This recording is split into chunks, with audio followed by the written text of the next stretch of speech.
The Vikings play the Bears, by the way, October 15th. So we'll get an answer to that. That is the Caleb. Will Caleb Williams be at the game? Will he be in the suite? They should actually put him in give him his own suite and have the hats on the table. Put the hats on the table. And when the game's over, he has to put the hat on of the team that loses. Of the team that loses. This is a $1 billion idea. $1 billion idea.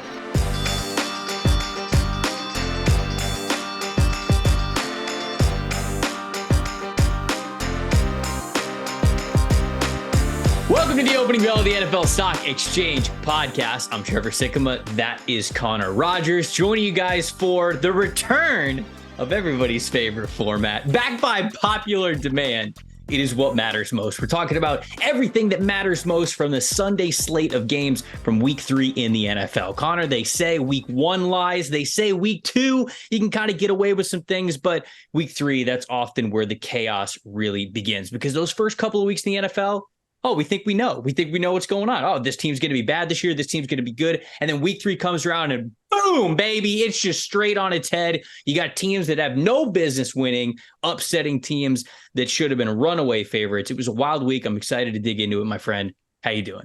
I'm good, man. Another wild week in the NFL. You're right. I mean, we had a couple of huge upsets. One that was massive. We had another team just get throttled in a way we haven't seen in the NFL in a very, very long time. It was almost a historic win by points scored when you look at the Dolphins. So I'm glad to be back to this format. I wrote down a ton of stuff when I was on the train home on Sunday night. I know you wrote down a ton of stuff, and I know the fans really like to jump in on this as well. So this is a really fun show. Yeah, last week we tried to dig into things a little bit deeper, maybe some less topics, but y'all spoke, and we, of course, listen because we mean it when we say that this is as much you guys' podcast as it is ours.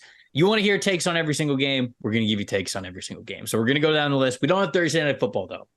Sorry. Feels so far away. It does, man. Feels like way too long ago. Giants fans were like relieved. Who was Thursday Night Football? What was Thursday Night Football? Giants lost by a lot to the Niners. It was 30-12. Yeah. Right. Yeah. So see, we didn't even need to talk about that one. What matters most from that game? Daniel Jones' contract, not great. I don't know. Deebo Samuel's still that dude. Yeah, and Kyle Shanahan remains a wizard because as we sit here, we still don't know whether or not Brock Purdy's good. And yet he still has not lost. Which is enraging all of Twitter. All right, what game do you want to start with? What game do you want to start with here? Oh, let's take a look here. How about the Bears? I know it was I know it was not a good game. Sure. But I think it's a game where things matter. And my honest take in this game has nothing to do, of course, with Kansas City, right?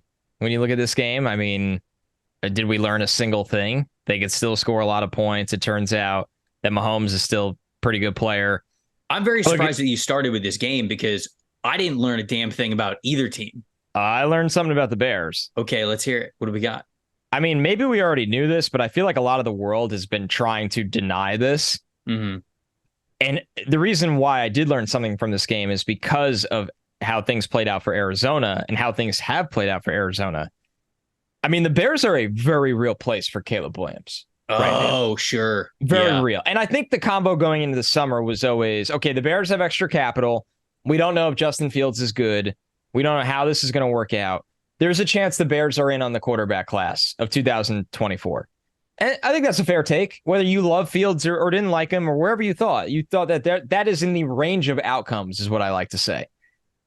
I came away from this game because this was the whole, okay, how are they going to respond? The Bears had a week in the news from literal hell. Like they were the main character on Twitter the entire week. And were they going to respond by competing against the Chiefs? Where even if they lost, competing where it's like, okay, the Bears are going to scrap together some wins this year and Fields might be able to climb out of this. They just got ran over.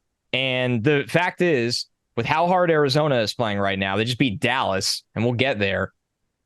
I'm not saying the Bears are the worst team in football, although when you look at how CJ Stroud is playing right now, you look at how hard the Cardinals are playing right now, barring the Vikings trading Kirk Cousins really early, the Bears could be the worst team in football. And what matters most about that is that Caleb Williams will be their quarterback of the future. And I didn't know we'd get all the way there this early in the season, personally. we're 3 weeks into this thing, and you know what? You brought up a good point. I said that I didn't really learn much from the Chiefs and the Bears, but I think you have a good point in just how bad the Bears are, because certainly if you take roster talent into account, I think the Bears are without question the worst team in the NFL. Like, basically, who would you have them up against? All right, the Vikings, sure, but if the Vikings faced off against the Bears, wait. I think the Vikings win by 21 points if they played the Bears. I don't think it'd be 21 points, but I would comfortably take the Vikings in that game. I would comfortably take the Vikings in that game versus the Bears. Arizona Cardinals at this point, after taking the Giants to the wire, and basically they should have beat the Giants the week before, but it's a new team, a new regime. They're trying to figure out how to win. They got a bunch of backups who are playing as starters right now. So they end up losing that game, but they really took the Giants down to the wire. They end up beating the Dallas Cowboys, like you mentioned. The Arizona Cardinals go up against the Chicago Bears. I'm taking the Cardinals.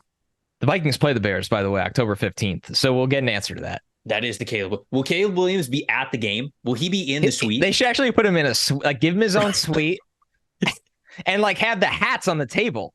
Put the hats on the table. And when the game's over, he has to put the hat on of the team that loses. Of the team that loses. It's a $1 billion idea. $1 billion idea.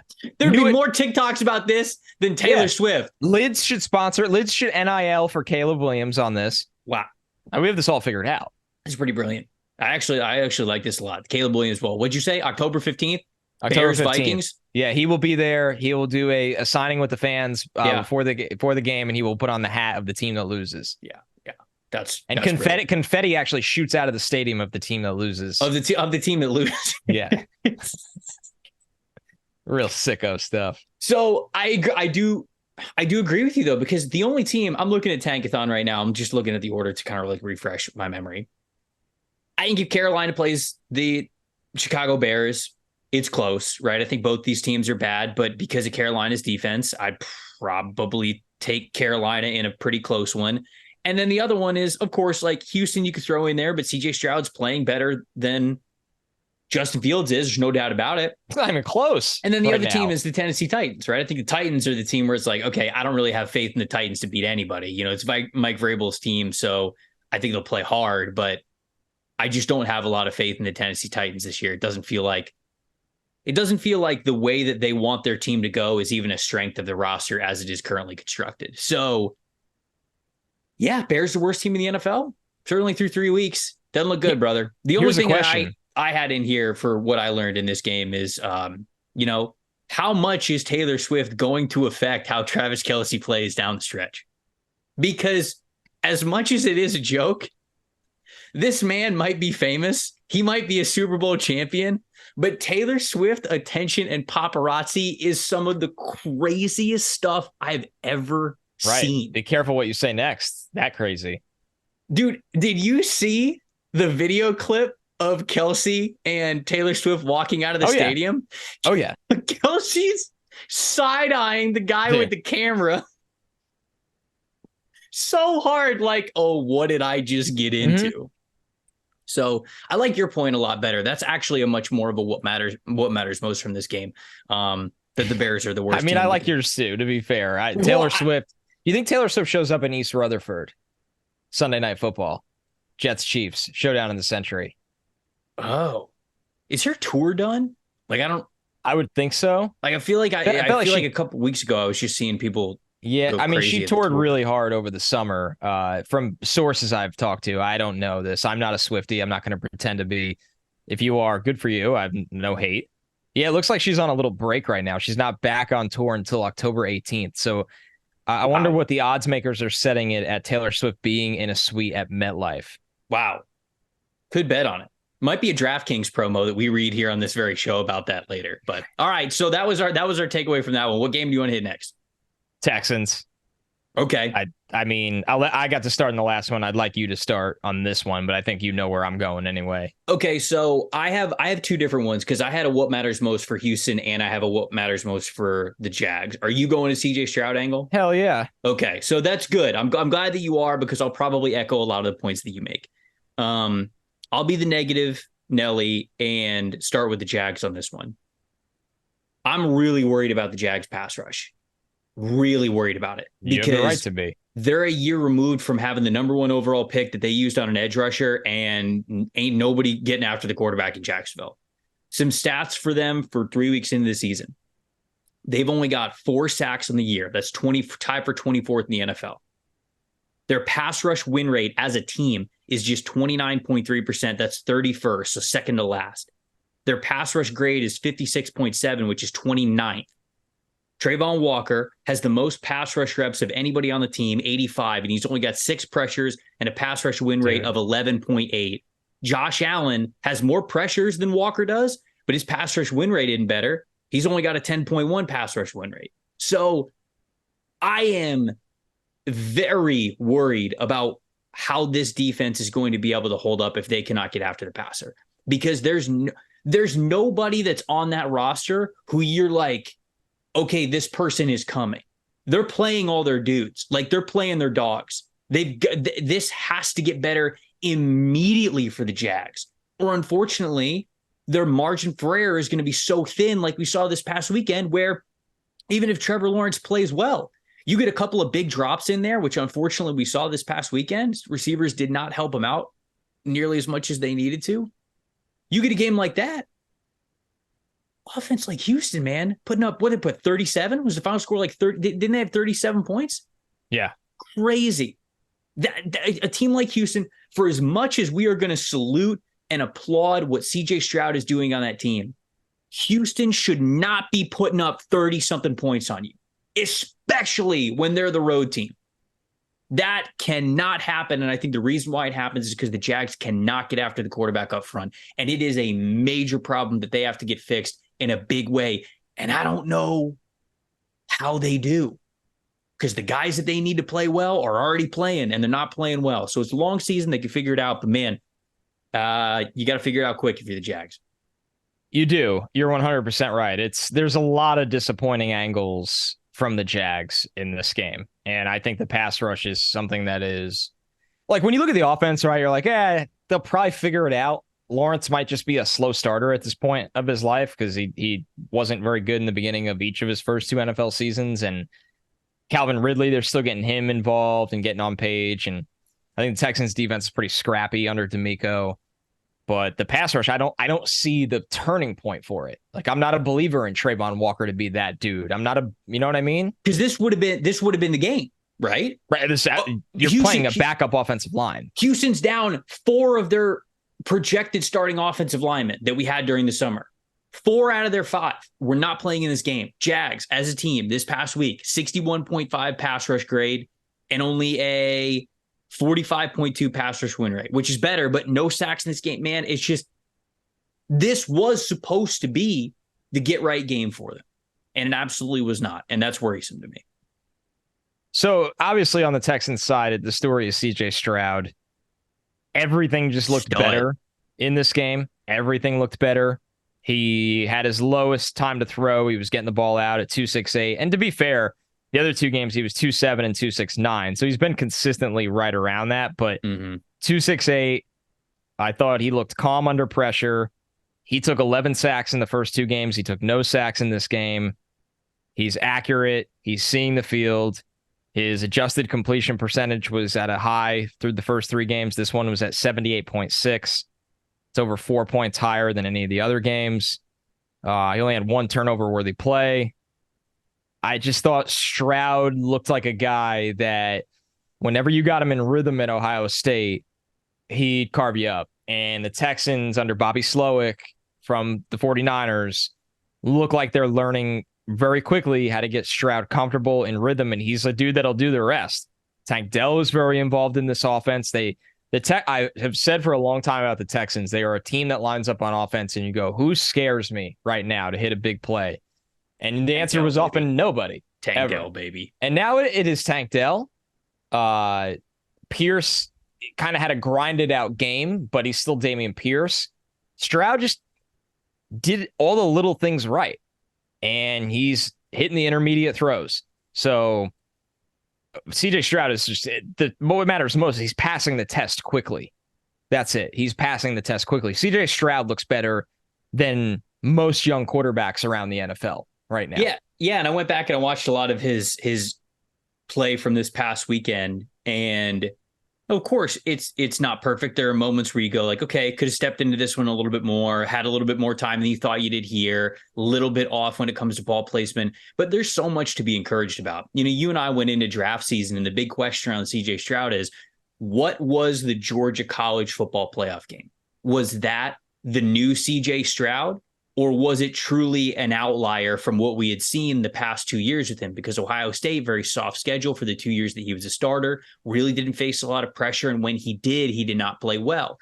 Against Georgia, he played very, very well under pressure. It was the most recent game that we had to judge him by. It was the one where he had the most on the line, and it was the best defense that he faced, and he played very well. And so that was the huge question. And honestly, 3 games into his NFL career, it really looks like what we saw versus Georgia last year was a indicator of where he was going. It was that next step. It wasn't an outlier that was just a one-off game. And so that's it is really great to see. There's no question that CJ Stroud and DeMeco Ryans, those two, the head coach quarterback combination for Houston, they got it right. They got it right, man. They got it right. And we said that. Right. We put DeMeco was the guy when we did fixing the franchises. Like, you just want to pick DeMeco every time, right?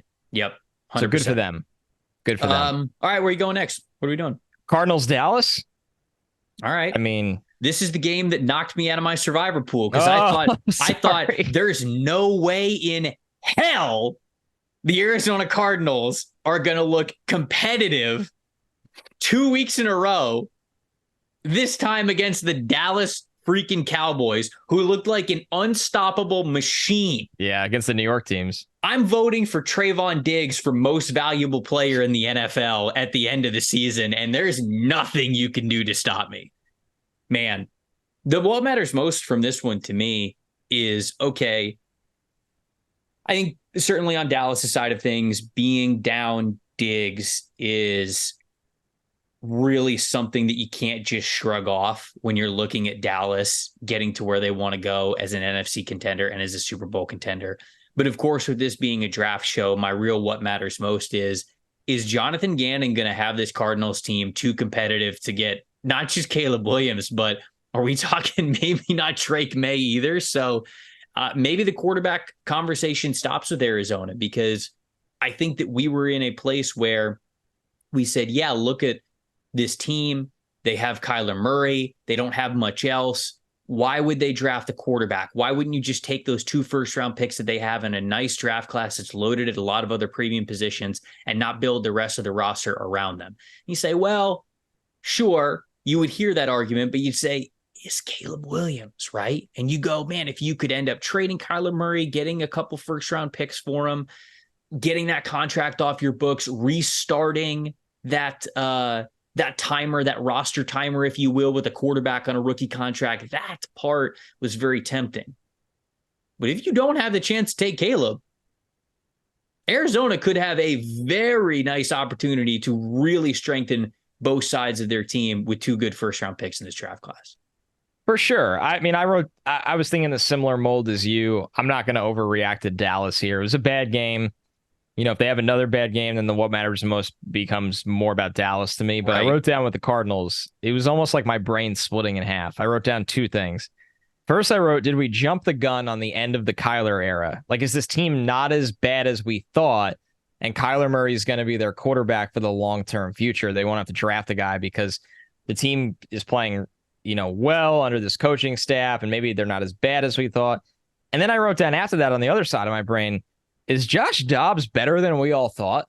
Like, is there a story here with Josh Dobbs? Dude, Dobbs has, to me, even back to the Tennessee days, has always just been that gutsy quarterback who wasn't quite consistent enough to actually get some draft hype. But when you look at the highs of what Josh Dobbs was able to do, he put out some NFL, this can get it done highs, throws, plays, decisions, whether it was with his arm or his legs. So, he had that in the toolbox. He just wasn't as consistent as he needed to be with it to be a legitimate NFL draft prospect. But, man, it certainly seems like we've got the best version of Josh Dobbs over these last 2 games, and it is pretty cool to see. All right, so Where do you want to go next? Wait, can I shout out Michael Wilson? Please. All right, shout out Michael Wilson. There we go. My boy, Stanford wide receiver, led the team in receiving yards this past week. Only 2 receptions, but 86 receiving yards. Hey, I just had a, big plays. I think he was my wide receiver 6 by the end of it. So I just, I gotta pump the chest a little bit. The guy's getting playing time. He's already showing out. You love to see it. So, all right. Which game we going to next? You want to do Saints Packers next? I certainly can. Oh man, Packers, big win in this one. Big win for Jordan Love. Yeah, I mean, this is a surface level one, but I just wrote Jordan Love passed an early adversity test, which is really big to see. I think that's what matters most to me. I mean, what we know about Green Bay, they still have a lot of talent on this defense. They've been dealing with injuries to the defense as well, which definitely hurts them. They've been dealing a lot of injuries to the offense. I mean, no Aaron Jones. Jordan Love has not been working with Christian Watson, which there might be a bigger story there. Like, this Christian Watson injury is lingering after a rookie season filled with injuries, after being a prospect that had injuries in his past. Yeah. But I'll keep this positive. That injury, it's just starting to be a trend there. Aaron Jones, who matters so much to this offense because he's so much better than A.J. Dillon. It's insane. The Packers looked like they kind of took a left hook in the first half of this game, and you're like, damn, they didn't even show up. Nothing looked right. Nothing looked organized. At the end of the day, Jordan Love showed to kind of be a guy that the advanced stats, right? Like, or normal stats might not always look pretty, but it feels like he is getting results when they need it the most with him, which says a lot about his mental makeup in my eyes. Yeah. What matters most for me in this one is, and I wrote this down, when we talk about Jordan Love, I think unfairly to the kid, he gets lumped in with Favre and Rodgers, right? Just because you look at this team who has had so few quarterbacks over the last, 30 years, whatever it is, 25, 30 years.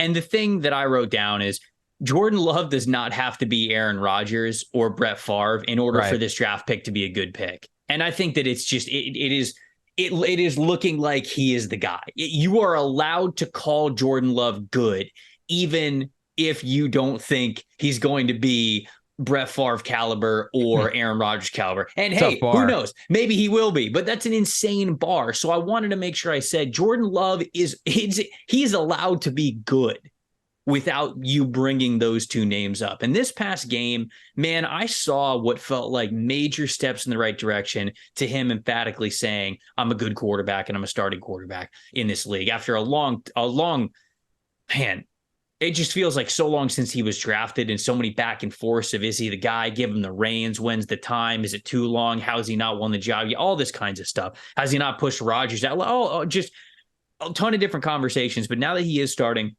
I was really pleased with what I saw against New Orleans. Now, I will say this.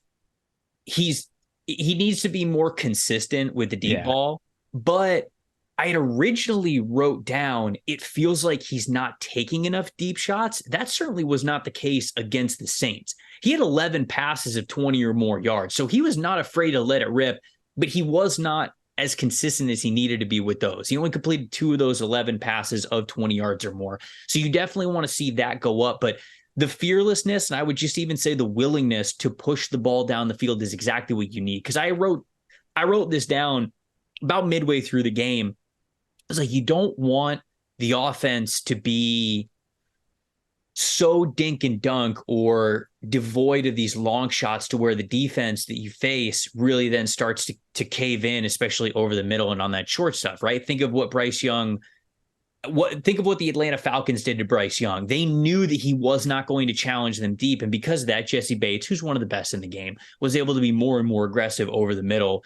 And you were able to force some interceptions because of that. I didn't want that to be the case with Jordan Love, but it doesn't seem like that will be. He seems like he is willing to push the ball down the field. You mentioned no Christian Watson in this one, and he would be a major deep threat for them. No David Bakhtiari, no Aaron Jones, no Jair Alexander. Like, they were down some heavy hitters in this game. They were also down 17-0 before Derek Carr got hurt. And I do think the Saints win that game if Carr never gets hurt, right? Not to say that Jameis played terribly, because Jameis actually put the Saints in a position to kick a field goal to win the game anyways, but Carr doesn't get hurt, I think they'd move the ball a little bit more. I think they at least get a field goal in between when he got hurt and the end of the game. So they probably don't win this one if Carr doesn't get hurt, but I'm not letting that take away from what did happen and what could be a big catapult of confidence for Jordan Love as this season goes on. I really liked what I saw from him, even though it's not perfect yet. All right, should we move to the biggest throttling of the week? Miami over the Broncos, 70-20. Well, you talked about this last week, that McDaniel needs to be a coach of the year favorite, and he absolutely does. So yes, go ahead. Go off, King. I mean, I actually need to look up the updated coach of the year odds. When he's the favorite. He's now the favorite. So when I talked about it last week, he was at plus 13 to 1400, right around there. I mean, man, he was like 700 when I checked yesterday. If they beat Buffalo, he'll go to even. Honestly, it'll be that big of a swing if they beat Buffalo. Man. Yeah, so it'll be close. All the value will be sucked out of it. Here's the thing with this game. This is very simple. I wrote down the only thing that could stop the Dolphins is injuries. That's how I feel about this team right now. And you can make the argument that, it's already happened a little bit. They lost Jalen Ramsey early, and they got to get him back. They were dealing with Teron Armstead, who's always kind of dealing with something week to week. A-Chain and Waddle came out of the preseason dealing with, a shoulder, and Waddle a midsection, and Waddle's now dealing with the concussion. And they're still putting up a million points. McDaniel is creating more spacing in the NFL than we've seen in, I don't know, ever. Yep. Tua is just playing point guard. They have so much speed in the backfield with A-Chain and Mostert. Jeff Wilson's still on IR. The Dolphins, the only thing that could stop their offense is literally like a Tyreek or Tua injury, one of those two, or multiple injuries to their mid-tier guys. Yeah. I'm not saying they're winning the Super Bowl, but they're going to win a ton of games if they scored healthy. 70 points without Jalen Waddle. It's a very sustainable what they're doing. Jalen Waddle didn't even play. So yeah. I do agree with you. Obviously, I think that Tyreek Hill is a more valuable wide receiver than Jalen Waddle is. But even if Tyreek Hill went down, okay, certainly your Super Bowl odds go down. But when it comes to winning in the regular season, they got enough speed everywhere to where they can figure it out. This roster building is so beautiful. It is just vindicating for everybody that's played the game of Madden since 2002, where when you are drafting in a fantasy draft, you just go to wide receiver, you sort speed, and anybody who's wide receiver 3 and beyond or RB2 and beyond, you are just getting the fastest players possible. You're coming up with your own play packages to where when they get in the game, you're getting the ball in their hands, they're creating space, and McDaniel is taking that and actually making that a real life strategy. And you know what the result is? Scoring 70 points against a defense that was top 10 in the NFL in EPA per play allowed last year. Could have been more. The Denver Broncos are not in that same place with the zero ever of not calling the defense anymore. But man, what Miami is doing feels unstoppable right now. It just feels like they have built the personnel to create some sort of massive mismatch against every single team they play, no matter what. And that is something that you mentioned. It feels like only injuries can derail. And I certainly hope that this team stays fully healthy throughout the year because they are fun as hell to watch. The only thing that I mentioned or that I wanted to mention is they almost have an 80% red zone percentage success rate, which is wild. Okay, so it's not just between the 20s when there's a lot of green grass to operate with. We're talking about when there is much less space afforded. Guys like McDaniel and what he's doing with Tua, Tyreek, all those players, they're creating space when it is at its most premium in the red zone. And that's the part of the game that to me is what the big difference is between this offense just being good and being great, potentially historically great. So Miami's incredible. Before we move off from this one, I didn't know if you had a Broncos point, but I did want to shout out, since this is a draft show, Marvin Mims is going off, man. 7.22 yards per route run is just an insane stat. Tyreek Hill was like leading the NFL last year with like a 3.2. And right now, Marvin Mims has 7.22. It's because whenever he's targeted, whenever he's running a route, they're basically just using him as a deep threat player, but he's rewarding them every single time. He's got a 33.3% threat percentage, which is wide receiver usage, and a 95.2 PFF grade on passes beyond 20 yards. That's fourth best in the NFL, behind only Tyreek Hill himself, Mike Evans, and Justin Jefferson. So it goes Tyreek, Mike Evans, Justin Jefferson, Marvin Mims, and what he is doing with the Denver Broncos. So they got a great deep threat there. I'd love to see them utilize him even more, diversify the route tree a little bit, get the ball in his hands in a little bit more creative ways than just deep down the field. My Broncos take is, and I'm glad you brought up Mims, because that is a good one. We were laughing on Fantasy Happy Hour last week before this game that he had like 2 really long catches, but he ran 5 routes. It's one of those situations, like 5 routes in the game. I just look at Sean Payton being in there and Sean Payton being the way he is. And this is just the beginning to me of an offseason where they're going to turn over this roster. They're going to get all the players out that Sean Payton doesn't like.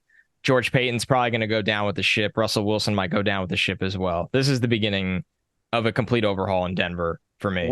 We're gonna have some interesting conversations when we get to our quarter of the year mock draft episode, which is coming up soon. Because we're obviously going to talk about the Denver Broncos with them sitting at number 2 in the draft order right now.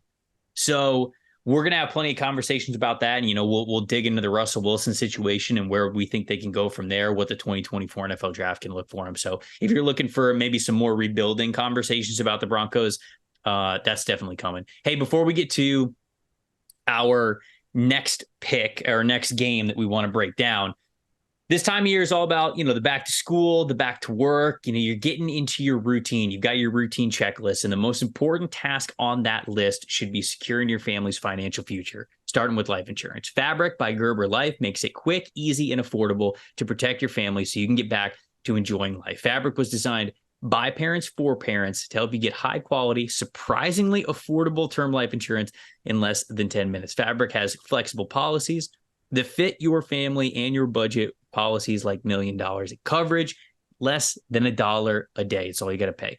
Get your personalized quote in just minutes and then apply when it's convenient for you. It's all online and on your schedule. You can go from start to covered in less than 10 minutes with no health exam required. Join the thousands of parents who trust Fabric to protect their family. Apply for it today in just minutes and meet Fabric. That's MEET. Got to make sure, not meet, MEAT. Start getting hungry. MEETfabric.com/stock exchange. That's meetfabric.com/stock exchange. MEETfabric.com/stock exchange. Policies issued by Western and Southern Life Insurance Company, not available in certain states. Prices subject to underwriting and health questions. Okay. Falcons, Lions? Yeah.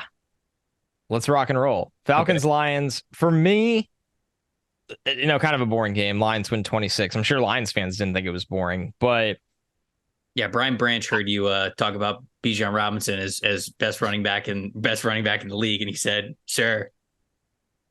What about me? What matters most is that the Lions, it's week 3, and they were already right about their draft.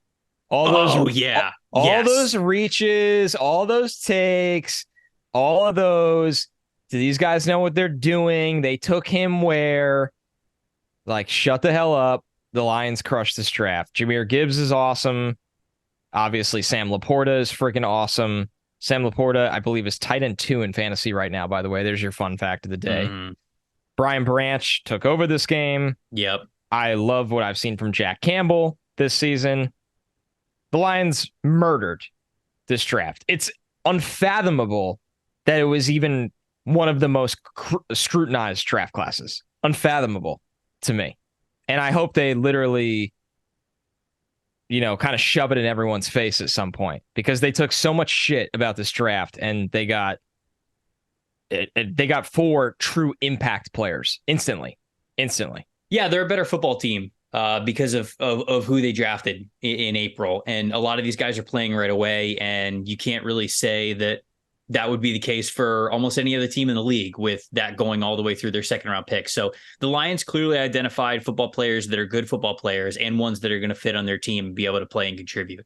And that's really what drafting is all about, right? I think that we you and I certainly have these conversations too of like, hey, how early do you typically take these positions? What's the return on investment? And the reason why we do that, and I think those are important conversations to have, is because at the end of the day, the draft is a guess.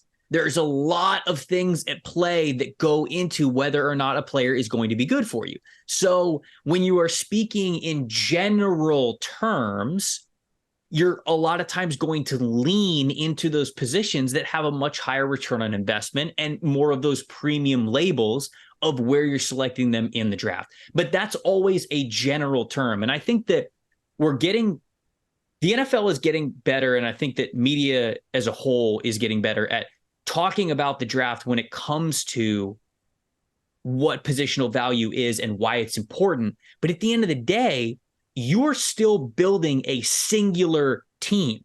And if one player is going to be highly impactful for you, pick them. We're going to say there's a lot of people that are going to sit there and be like, wow, the odds are that's not going to work out for you. But if you are super confident, which I would assume that all scouting staffs and front offices and coaching staffs are going to be, that player is going to be maybe a defy the odds or defy the premium positional value type of player for you, then you're probably going to see teams pick that player. And that is, to me, what happened with the Detroit Lions in certainly the order, and they brought those players in. But there's no doubt about it. They're making a major difference. What matters most was to piggyback off of what you were saying. Brian Branch is putting together a defensive rookie of the year candidacy on tape, man. This past week, 84.1 overall grade, 87.4 run defense grade, 89.0 pass rush grade, 11 tackles to lead the team, 8 solo stops to lead the team, and 2 forced incompletions. The man was everywhere. He's one of the smartest, most physical players that we had in the secondary in this past draft. Lions got a damn good one. And so I wanted to definitely shout him out there because we've talked, I think, a lot about Atlanta. We could talk about Ritter. Ritter's still inconsistent. They still need more from that position. They need more from him. But from the Lions side of things, I agree with you on what mattered most there. Those rookies are standing out, and it's going to mean a lot to a team that's got playoff aspirations. All right. Want to go to Jets Pats, the grossest game maybe of the day? I don't know if you're going to like my take, so you want to start? I'm sure. Okay. No, actually, no. With that tease, I want you to start.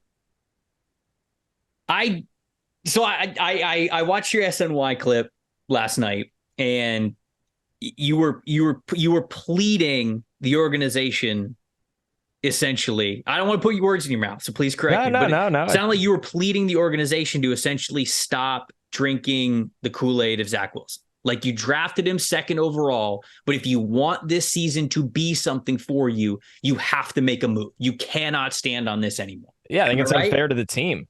Am I right about that? You're 100% right. I think it's unfair to the team. I think it's unfair to the people in the stands. I think it's unfair to just about everybody. I mean, this is a profession. So what matters most is I'm getting really close because I agree with you. But I'm getting really close to saying just play Zach Wilson and get the better draft pick. You already know that next year is all in for Rodgers anyways. Get the better draft pick. Go get yourself Joe Alt. I mean, I don't think the defense is going to be good enough for them to go up and get Ola Fashanu. But, go get a Joe Alt. Go get somebody on the offensive line who can help you next year. They've got a couple of free agents that I wrote down, like Bryce Huff's a free agent, Carl Lawson's a free agent, Dwayne Brown, but you're hoping to probably get a different offensive tackle in there anyways. Jordan Whitehead, Chuck Clark, Quentin Jefferson. You could probably bring a handful of those guys back, but maybe not all of them. But I'm at the point where it's like I'm kind of caught in between, because I do believe that setting up a winning culture matters. Yes, that's the key. Teaching your team how to be winners matters. But if you bring Matt Ryan or Carson Wentz in, to me, it doesn't matter. The team's not going to finish where they wanted to finish. The only way it matters is if you are not dog shit enough on offense to where the defense can actually carry you to a potential playoff spot, to where you're actually making the playoffs, so that a year from now, Rodgers comes back. You were a playoff team before. You've got that fire underneath you. You've got that playoff berth, and now you're going for the whole shebang. So I'm kind of caught in between, but I'm not going to lie. Part of me does entertain just stick with Wilson and get the better draft pick because you want to go get an offensive lineman that can compete for you next year when Rodgers comes back. I get it, but I just don't think you could do that to these guys. I just think with Garrett Wilson, Quinnen Williams, who has just endured losing season after losing season with this organization. Sure. I just think that it's so unfair. All the work they put in, the players, the staff, the fans buying in, to put out a quarterback on the field that isn't the best. Seriously, we could sit here and play a game, and we won't, of naming quarterbacks that win that game against the Patriots yesterday. The list is over 50, in my opinion. It's over 50. Wow. I fully believe that in my heart. They had the ball at the 49 with 2 minutes, two and a half minutes left. Yeah. And they couldn't gain a yard. Yeah. A yard. Yeah. He threw a check down to a tight end on 4th down in a gotta have it play. Kirk Cousins. This is now on the Jets. Zach Wilson keeps showing them who he is. And it's starting to feel like it's a powder keg in there where those guys are holding in a lot of emotions, and I give them credit for that. I don't see how you could have belief when you trot him out there. Was there a move that you wanted them to make?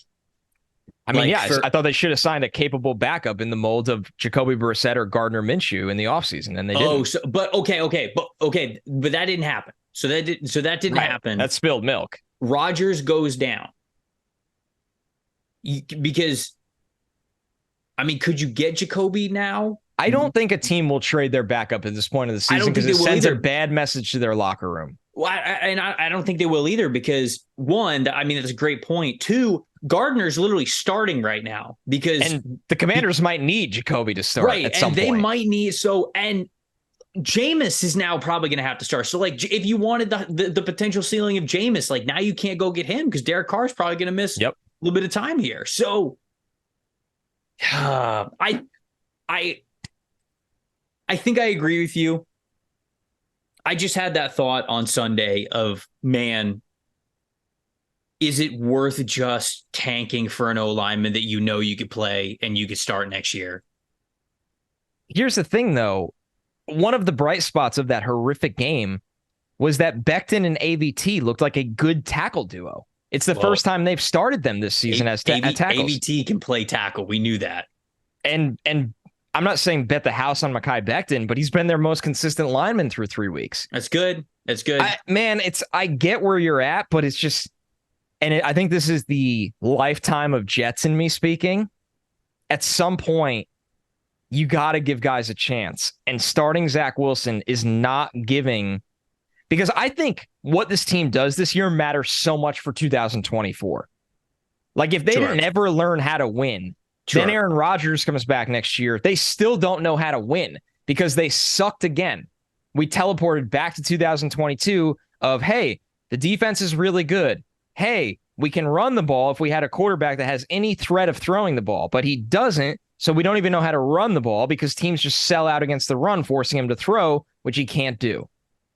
It's spreading like a virus to the team. Hey, you don't got to tell me, man. I covered and followed so many Bucs teams where it was like they lost games before the coin flip.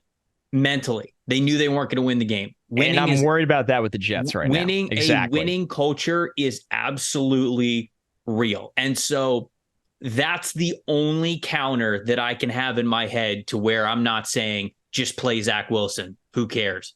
But that's a little back and forth. I'm very curious if people are on one side or the other, whether or not they believe the winning culture thing is real, whether they think the Jets should just tank and get the better pick. I hope that people comment on that because I'm very curious. I want to throw that out.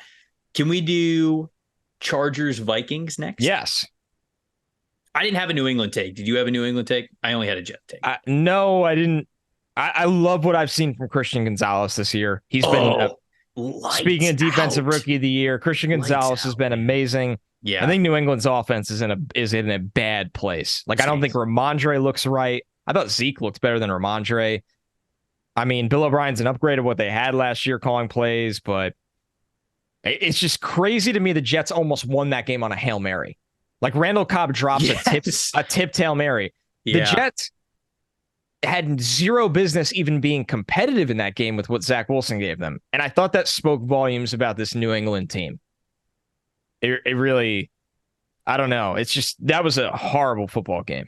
It was horrible. It is wild that 21 draft is going to go Trevor Lawrence, Zach Wilson, Trey Lance, Justin Fields, Mac Jones, all in the top 15.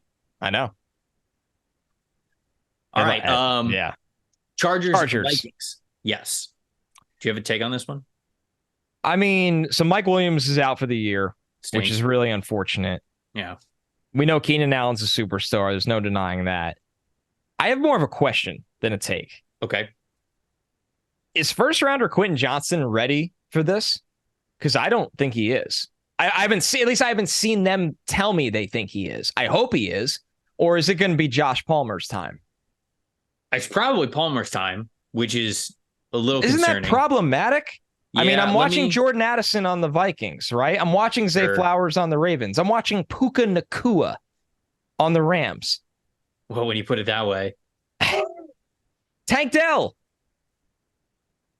Quentin's played the 7th most receiving snaps on the team already. Has he missed a game due to injury? They're just not playing him. I think they just don't play him. Okay, Miami game week 1, week 2 against Tennessee, week 3. Now he's played in all 3 games. Yeah, he's... Damn. When he's his wide receiver usage is 21.1%. So when he's on the field, they do target him. What's the yards per route run? Where are we on that one? 0.68. Not great. Yeah. It was a question, not a statement. No, I understand the conversation that you're bringing up, though. He needs to be. Yeah. Because this is the time, right? This is absolutely the time. This is why you drafted him. Keenan Allen and Mike Williams they don't get hurt like this, but they get banged up every year. Every single year. Unfortunately, yeah. Man, yeah, I agree. I didn't realize that Quentin had played that little snaps. It's time. It is time. And this passing offense is awesome. It's awesome.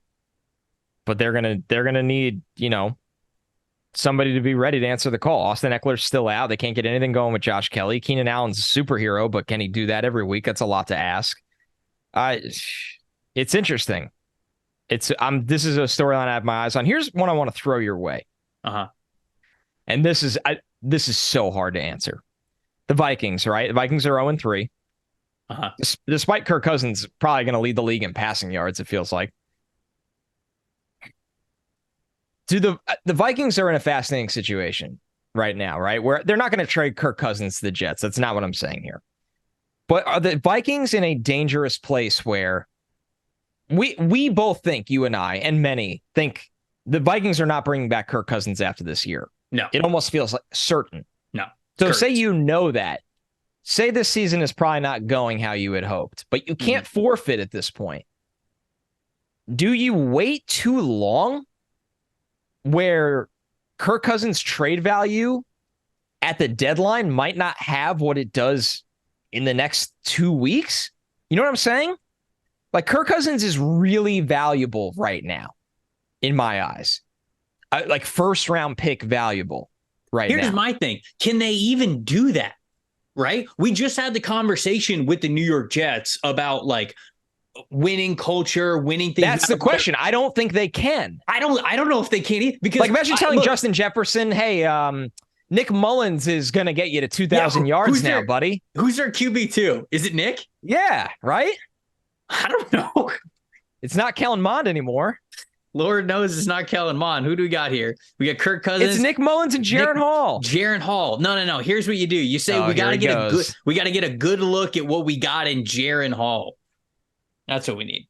No, I do agree with you, though. I think I threw out on this show a couple weeks ago the prospect of Kirk Cousins going to the Jets, right? Like, if you already we're not planning on having your first round pick. Trade the first round pick to the Vikings, get Cousins for 1 year, set up that winning culture window, whatever. Go make it. Everybody understands what's going on here. He's a mercenary. They're trading him to a team to go maybe win a Super Bowl, but they know that it's Rodgers' teams the next year. Obviously, there's a lot of things that would have to go into that.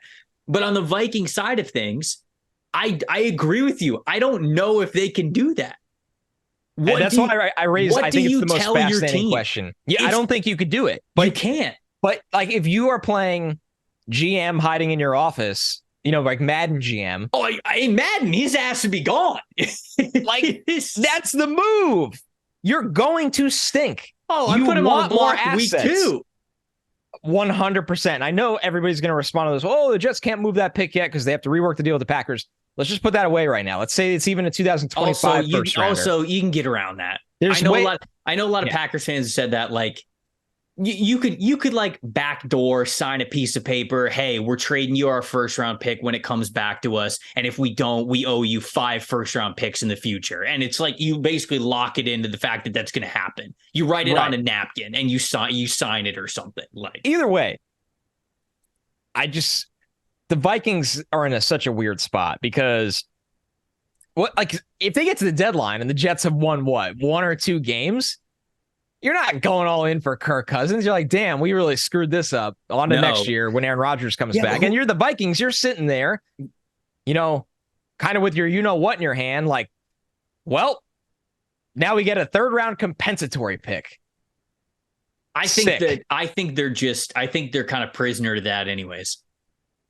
I don't think they really. I don't actually think it's realistic that they can. I don't either, but I had to bring up the question because that's what we do on this show. I mean, that's a funny one. Yeah, I agree. I had as what matters most for Minnesota, kind of talking about team needs. I think they desperately need more talent in their secondary, even though they've invested a couple of draft picks there. They still need help there. Interior offensive line is bad, and then of course quarterback. I think it all starts at quarterback. But just like the Broncos, we'll get in a lot more of team needs talk for the Vikings when we go over our next mock draft. The actual what matters most here is just a statement that I kind of wanted to say. Justin Herbert is the biggest reason why Brandon Staley will keep his job, and also the biggest reason why he won't. He is both of those two things at the same time. Justin Herbert is going to play well enough this year to be the reason why the Chargers might win enough games for Brandon Staley to keep his job. But on the flip side, if they continue to lose these 1-score games, and let's face it, they almost chargered again this past week, and it was a Kenneth Murray interception that ended up having to save them after how many yards did Justin Herbert throw for? Hold on, I had it up here a second ago. 407? 405. He had 3 touchdowns, no interceptions. The man was an absolute flamethrower out there, okay? He is going to be the reason. He's going to be the biggest reason why Staley either keeps his job or the biggest reason why he loses it. And when I say that second part, I don't mean because he's going to play bad. I mean because he's going to play so well that the organization's going to go, we got to get you out of here, buddy. We cannot waste another year, Justin Herbert. It's a good point. It's a really good point. Herbert is both of those things to Brandon Staley at the exact same time. So, yeah, that was my what matters most. No, it's a really good point. How many games we got left? We'll be on Staley watch. All right, you want to go to the Ravens? Yeah, we can do Ravens Colts. That a brutal loss for the Ravens in this one. Oh, yeah. Shout out to Gardner Minshew real quick. I didn't have a Colts take, but there is something to say about this guy just finding ways. I think his teammates really believe in him, the way he carries himself, and the Colts get it done. I know there was some questionable things in this game. I get it, but you're still in that spot if you're the Ravens. I thought the Ravens shouldn't have been in a spot where a call or two can change this game. Mm-hmm. The Ravens, to me, Trevor, every time I watch them for the last how many years, it just always feels like they don't have that alpha skill guy, right? Like this was a big Lamar running game. Lamar can win you games, but it just doesn't feel like they ever have that dude that they lean on to go make something happen. And I know maybe that was the thought in signing OBJ, and maybe that's the thought in drafting Zay Flowers, who's getting a lot of touches. J.K. Dobbins gets hurt, so the backfield's an absolute mess right now. Mm-hmm. Mark Andrews is a really good player, but how many offenses not named the Chiefs run through the tight end? The Ravens are one, but it's not it's not enough right now. I just watch the Ravens and I just feel like they either need that running back that can take over games or that wide receiver, and they never have either. And I just don't, you're in an era of it. You have an MVP quarterback under center who's now under an extension, and they have tried different things. Yeah. But that's always my takeaway, that I guess what I'm saying is it caps the Ravens' ceiling of their offense. This could be one of the best offenses in football, but that always caps it to me. Yeah, I had a somewhat similar what matters most for the Ravens side of things. They, watching this game, just seeing some of the clips from Red Zone and then going back and watching a little bit of the tape in an expanded version after the game was over, it felt like every time they were going over to the Ravens, like something great was happening. Lamar had a great run, was scoring a touchdown. Yeah, he's unbelievable. Really nice pass. Like it was every time they went to this game, it felt like Baltimore was doing something really nice on offense. And then they lose, and you go, well, hold on. Whoa, what happened here? And I went back to it, and yeah, there were a lot of things the Ravens did that was good, but they also had 5 3-and-outs in this game. 5. One of which came in the overtime period. So I went back to the 2 previous weeks, and it wasn't nearly as hot and cold as it was this past week. But it is something to monitor because Zay Flowers is leading the team right now in targets and wide receiver usage at 23%. Gets like 10 targets a game. There's nobody else who is above 23% of a wide receiver usage. So you're right. They're spreading the ball around a ton. And I wonder if it's not concentrated enough. We always love when we go, wow, look at this quarterback. He's completing a pass to 8 different receivers in this game. And, being able to do that and really stretch out the defense with a lot of different skill sets is important. I'm not saying it's not, but you still need that. Like, hey, got to have a football player. Tyreek Hill, Justin Jefferson, Devontae Adams, those guys that, and of course, those guys are some of the best in the league. So it's not like you just clone them. But in your game plan, you have that go-to player. You have that guy who gets it done for you. And it doesn't feel like Todd Monken is leaning into anybody like that quite yet. And it's just something to monitor that I wrote down for the Ravens. They also weren't great when it came to run defense this past week. This year, they are last in tackles for loss or tackles for no gain in run defense on the season. So I think the run defense has to get a lot better, especially at really defending that line of scrimmage. So that was kind of a side point. But, what matters most to Indianapolis? Dude, Shane Steichen's doing a hell of a job, man. I mean, if we're going to sit here and say Anthony Richardson is an alien-like player who you can make this unique game plan for because of how much of a weapon he is as a runner and a passer. You lose Anthony Richardson and you immediately turn around and have a game plan that works well enough with Gardner Minshew, who's a completely different quarterback, to go into Baltimore and get yourself a win. You know what you're doing as a coach. You know what the hell you're doing. To be able to flip your game plan like that to a totally different quarterback with different skill sets, maximize it, go to a tough environment and get a W. I'm so impressed with Shane Steichen. I think the Colts, just like the Houston Texans, they got a good one. Yeah, you look at the Eagles still trying to totally figure out their offense, and maybe that changes on Monday Night Football, and they'll be fine. I'm not worried about it. I just think Steichen, he clearly did a lot of really good things in Philadelphia, and it's carrying over to the Colts. Mm-hmm. And good for the Colts, because I know those fans have been through they were through one of the more interesting 2022s. So good for them. All right, we're getting through a lot of games here. We only have, 3 left? All right, so Bills, 3 or 4. Bills smoke the Commanders. Ooh. Smoked them. Sam Howell, man. This is baptism by fire. Yeah. Got blitzed on 10 of his 39 dropbacks, had an overall passing grade of 41.3 on the day, a passing grade of 25.5 when pressured. He had 4 interceptions that he threw in this game. It was just I went back and I watched a lot of his dropbacks. I think I watched all of them. It was just a big learning day for Howell. It was you could tell that this game was teaching him a lot of lessons of what you cannot get away with at this level. That his eyes and his feel for the pocket, he got, was it on one of the interceptions? No, I don't think he threw an interception on this play. Buffalo overloads the right side of the line of scrimmage with a blitz. They blitz, I believe, one of the secondary players. It was either the corner or the safety, and they also blitzed the linebacker. Both of them were coming for the right side. One of them took an A gap. The other one took the B gap. And you could tell Howell knew it was coming. Ball comes in his hands. He feels the pressure, immediately starts to fade to his right, and he starts avoiding where the pressure is coming from. And you can almost tell he's like, all right, the blitz is coming. I got to get rid of the ball now. Oh, God. And it's just like he did not know the player was going to hit him that fast. He knew exactly what was going on. He knew where the pressure was coming from. He knew that it was going to accelerate what he had to see in the field. And so the play itself did not catch him off guard. It was the speed in which it happened that it did. And you saw that, I think, throughout the entire game. There were a handful of throws, especially ones over the middle, that Buffalo was just all over like piranhas. That it was just like, man, he's not used to the speed of the game being that fast. So major learning game there for Sam Howell. And I think that was kind of my what matters most. For me with the Bills, it's just that they got one of the best value signings of the offseason when they got Leonard Floyd. This pass rush did not have a good showing the first 2 weeks. They were phenomenal. Week 3 against the Commanders, the pass rush without Von Miller came alive. Everybody got in on the fun. Ed Oliver, Daquan Jones, Epinesa. Russo has been a really good player for them.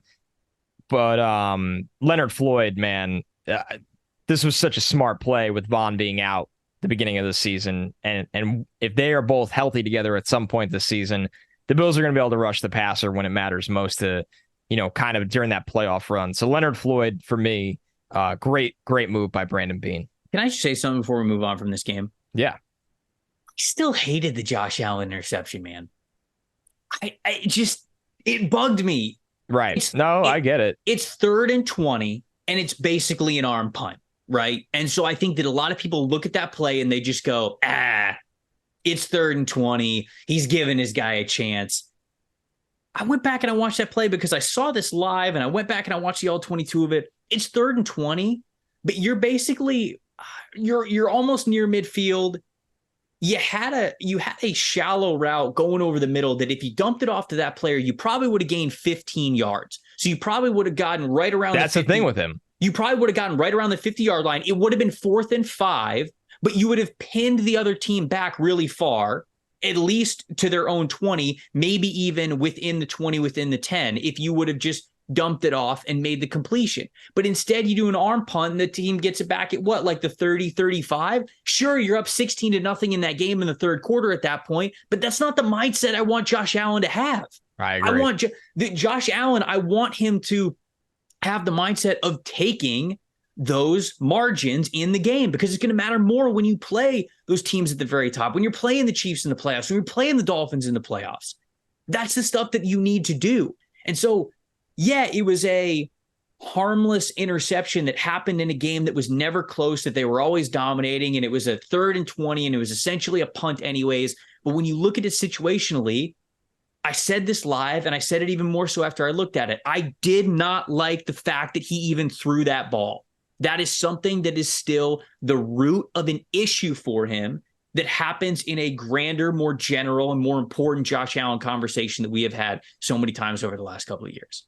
So I wanted to get that off my chest. I'm with you. I mean, you look at, the Bills lost to the Jets. Their only loss in the season right now. He threw away that game.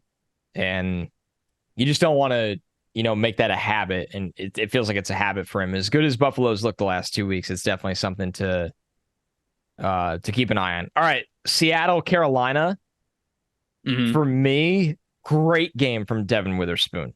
And Seattle used the top five pick on this guy. This mattered the most to me because you need your top 5 picks to make a huge impact on your season. Witherspoon had his best showing. He was targeted 13 times. He gave up 5 catches for only 31 yards. Only one of those went for a first down. He forced 2 incompletions. Passer rating against him was 46.6. I thought he played really well against the run. You see the kind of energy he plays with. I mean, Witherspoon's a stud. He brings a different energy to the field. I think guys feed off of it. This is why they took Witherspoon in the top 5. He was lights out for Seattle in this game. Yeah, I really liked Witherspoon. Seattle's just going to be tough all year long, I think, man. They're going to be the same team that they were last year. They're going to be able to punch with, I think, some of the best teams, certainly in the NFC. And they got a chance to win every single game that's on their schedule. I really do believe that. It's going to maybe look a little bit different every week, but Geno Smith is so rock solid for them. Seattle's going to be a force throughout this entire season. Love that backfield. Yeah, man. Charbonnet, really nice game. And of course, like Kenneth Walker had another fantastic game that he's had multiple of those over the last 2 years already. My real what matters most was, do not tell me the Carolina Panthers are better off playing Andy Dalton. Do not pick up pennies by stepping over $100 bills. Stop. I like that. Does Andy Dalton give you the best chance to win right now, given where Bryce Young is in his NFL career and his NFL journey? Sure, he does. That's not what matters. Stop. I think that Panthers fans are hurting right now. They're watching Stroud, they're watching Richardson, and they're like, what the hell? Those guys are absolutely balling out, and Bryce Young's really struggling. Bryce Young's game was always about being calculated. And until he can calibrate himself to NFL speed, NFL defenses, NFL defensive coordinators, and even his own wide receivers, he's not going to be that player that you saw at Alabama. The reason why he was able to succeed so early at Alabama is because Alabama is more talented than everyone else. So it gave him the time to acclimate while also looking good, padding the stats, gaining the confidence, and Alabama gets wins. It's not like that at the NFL level. Certainly for a team whose offense is currently constructed like the Carolina Panthers. So I just wanted to make that very, very clear. Yes, Andy Dalton played better than Bryce Young did over the last couple of weeks. It doesn't matter. When Bryce Young is healthy, he's a starting quarterback.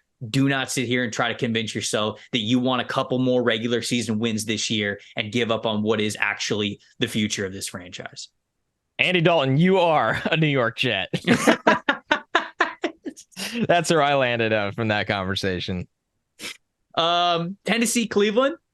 That's all we got left, brother. Well, we got Sunday Night Football. I lied. We got Sunday Night Football. Yeah. But from the day slate. What do you got? We got Tennessee, Cleveland.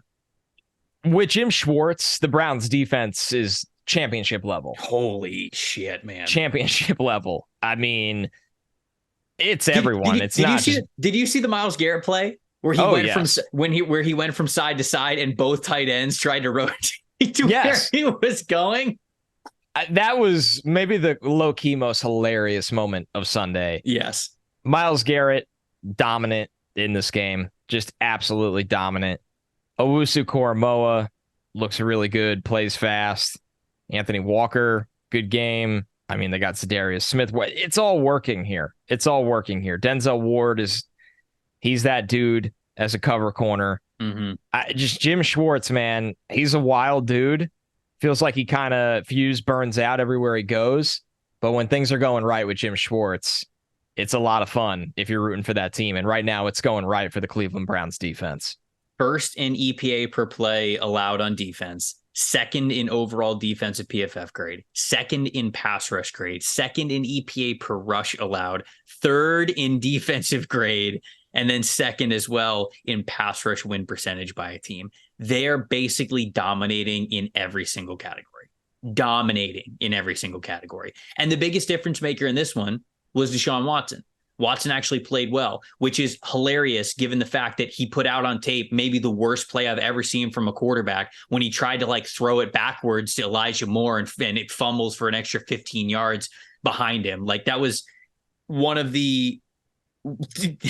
It was one of the craziest plays I've ever seen. And I was like, here we go, Deshaun again. But he actually had, I think, probably his best game as a Cleveland Brown. And if Deshaun Watson plays like that, and obviously if the defense plays the way that they did, Cleveland is a team that can compete with anybody. They're going to keep the scoreboard low enough to where they can compete with anybody. There's no doubt about it. You know?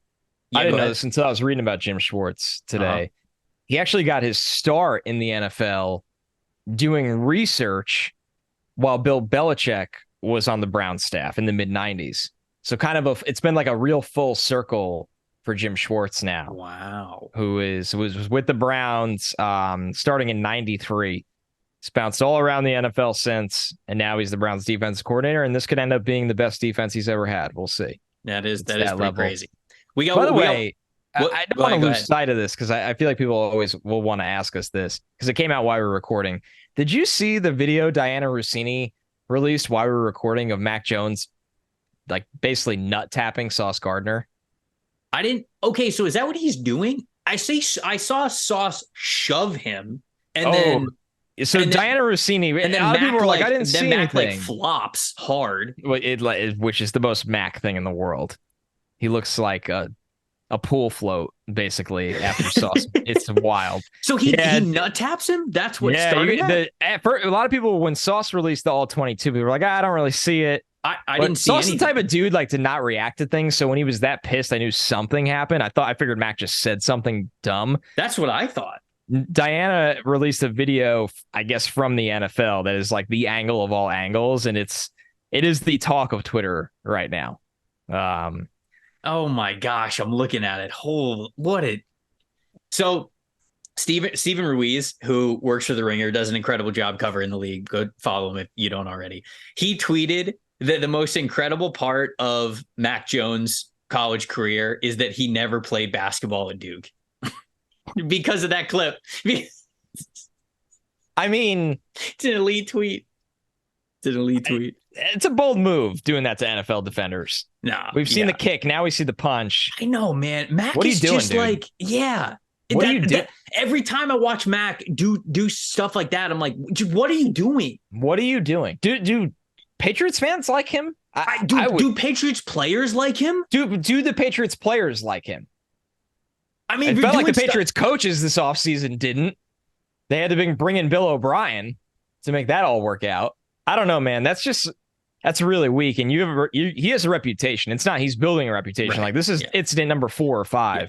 Right. Not good. Anyway, let's close out with Sunday Night Football. New England Patriots quarterback Bo Nix. It's happening. Just get used to it. I've already seen it in my head. All right, we're getting to Sunday Night Football, but before we do that, we're back with another week. This upcoming week, and DraftKings Sportsbook is keeping us in on all the NFL action with 2 great offers for every single game day. Every new customer can bet just $5 and get $200 instantly in bonus bets. They get $200 in bonus bets. Throw down $5 on any of this week's epic matchups, and you could walk away an instant winner.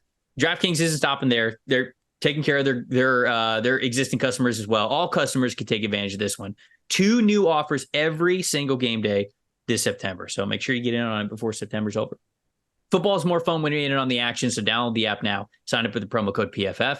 New customers can bet just $5 and get $200 instantly in bonus bets only on DraftKings Sportsbook, an official sports betting partner of the NFL. With the promo code PFF, the crown is yours. If you've got a gambling problem, call 1-800-GAMBLER. Visit www.1800gambler.net. In New York, call 877-8-HOPE-NY or text HOPE-NY. In Connecticut, help is available for problems with gambling at 888-789-7777 or visit ccpg.org. Please play responsibly on behalf of Boot Hill Casino and Resort. Licensee partner, Golden Nugget Lake Charles, 21 plus, age varies by jurisdiction, void in Ontario. See sportsbook.draftkings.com/football. Terms for eligibility, terms and responsible gambling resources as well. Bonus bets expire 7 days after issuance. Eligibility, deposit restrictions apply. Last game, Sunday Night Football. The Pittsburgh Steelers. Somehow we waited all day for Sunday night. We did. We just waited all day for Sunday night. The Josh McDaniels experience is over. That was quick. That's what matters most here. We heard rumblings, and you called for this, I think, last season that I did. The McDaniels direction is going downward, and it kind of came out that the reason why the Raiders held on to McDaniels is because they're cash poor. Yeah. Right? I mean, like building a new stadium, relocating the team, still paying off John Gruden's old contract. You're obviously still paying McDaniels' contract, which wasn't cheap because any new head coaching contract nowadays is going to be really high. So the idea was that they couldn't move on from McDaniels last offseason because they were cash poor. The second they have the cash to do it, they're going to move on from McDaniels. I mean, this past week was bad. And the game was actually close. It was a 5-point game, right? Raiders actually had a chance. They were coming back as the game was going on. The reason why you move on from McDaniels is the decision-making. 4th and 4 in the red zone, down 8, 2:22 left in the game. They kick a field goal to instead be down 5 instead of down 8. Here was McDaniels' explanation after the game. You have 2 choices there, McDaniels said. You try to make it a 5-point game where you have an opportunity to win it with a touchdown if you get the ball back, or you try to go for it there. And if you happen to convert, you have to make the 2-point conversion, all of the rest of it. So these are the decisions that you got to make. He said that they needed 2 possessions anyways. My brother in Christ, no, you didn't. Bad. You just got a 2-point conversion earlier in the game. You understand how the math works. It's literally a fact that you don't need. What do you talk? And in fact, for anybody that might have missed the late night portion of the game, they were already set up to kick a longer field goal earlier in that drive that would have been a bad decision in and of itself, but got bailed out because Pittsburgh got a penalty. So they moved the ball even further. They keep the drive going. Now they're within the 10, and then they kick the field goal again. What? Not situational football, time management football, simple math. Everything was against that entire end of game sequence. If you don't have a head coach that can put you in the most advantageous situations possible, go find a different one. I think the McDaniels experiment is over. Yeah, I think so too. I think Davante Adams essentially has kind of said what everyone's thinking, right? Davante Adams, you are a New York Jet. No, because Aaron Rodgers is hurt, but maybe next year. That's what I'm saying. Yeah. Yeah. I can see it. I don't got time to wait around. That's what he said, It's not my right? mentality to sit here and try to take all season to figure it out. I mean, he's saying that, the quiet part out loud is that this team sucks under Josh McDaniels. And it's a shame because they do have talent. I really think they do, the Raiders. Mm-hmm. But he's proving again that he's not a good NFL head coach. He doesn't make it's a lot of it is decision making. Like you said, Trevor, in-game decision making, personnel decisions. I don't know. I'm with you though. That was my big takeaway from this one too. I'm glad some of the Steelers' young players like Freiermuth and Pickens are, picking it up right now or getting more from Kenny Pickett. But this game, I looked at it with the Raiders and I'm like, that era is just over. It didn't work. You're gonna have to try something different. Let us know what you thought mattered most from all the games that you watched this past Sunday in week 3 of the NFL season. Best way to do that, www.youtube.com/@NFL Stock Exchange. That is the YouTube channel. If you're watching on YouTube already, please smash like and subscribe. We would really appreciate it. Appreciate you watching the video as well. A friend of mine walked me through Discord this past weekend. And so, Connor, we might be setting it up. We do for Badlands. It's awesome. Can you imagine just 100 Jets maniacs in a Discord, especially when a game like that happens? Yeah, Discord's phenomenal. Dude, we could have, you know what? I might do it. I might do it. I'll duck in there. I might set up the Discord channel and give you guys some extra space to get your draft thoughts out there. I feel like setting up the Discord channel like around this time of year would be good because then when full draft season comes around, we actually have people who are in it and we can discuss prospects and team needs and all this kind of stuff. So just letting you guys know, a couple of people have reached out about that. I kind of dabbled with Discord this past weekend. I thought it was really cool. So might be setting that up soon. We'll let you know where, how, when to get in on that if we end up making it. But as of right now, the best place to do that is the YouTube channel. So please comment on the video. Let us know what your thoughts are, what you saw from your NFL team. If you're audio only, you can hit us up on Twitter. And imagine Instagram all the comments are like, I want back 3 storylines.